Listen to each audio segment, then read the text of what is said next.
السلام علیکم ورحمۃ اللہ وبرکاتہ۔ ناظرین کرام، کل آل انڈیا مسلم پرسنل لا بورڈ نے بتی گل احتجاج کا اعلان کیا تھا۔ اس احتجاج کا اثر کئی جگہوں پر دیکھنے کو ملا ہے۔ اب اس معاملے میں مجلس اتحاد المسلمین کے سربراہ اسد الدین اویسی کا بیان سامنے آیا ہے۔ اسد الدین اویسی نے کہا ہے کہ آل انڈیا مسلم پرسنل لا بورڈ کی طرف سے کی گئی اپیل کامیاب رہی ہے۔ میں سب کا شکریہ ادا کرتا ہوں۔ یہ احتجاج وزیر اعظم مودی کی حکومت کو یہ پیغام دینے کے لیے کیا جا رہا ہے کہ یہ قانون وقف بورڈ کو ختم کر دے گا۔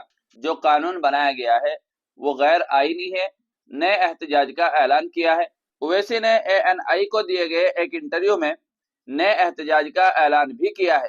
انہوں نے کہا ہے کہ 1-2 ہفتے بعد ہم انسانی زنجیر بنا کر احتجاج کریں گے اور کچھ گول میز کانفرنس بھی کی جائیں گی۔ ناظرین کرام، ویڈیو کو زیادہ سے زیادہ شیئر کر دیجیے گا، لائک کر دیجیے گا، اور چینل پر پہلی بار آئے ہوں تو سبسکرائب بھی کر لیجیے گا۔ السلام علیکم ورحمۃ اللہ وبرکاتہ۔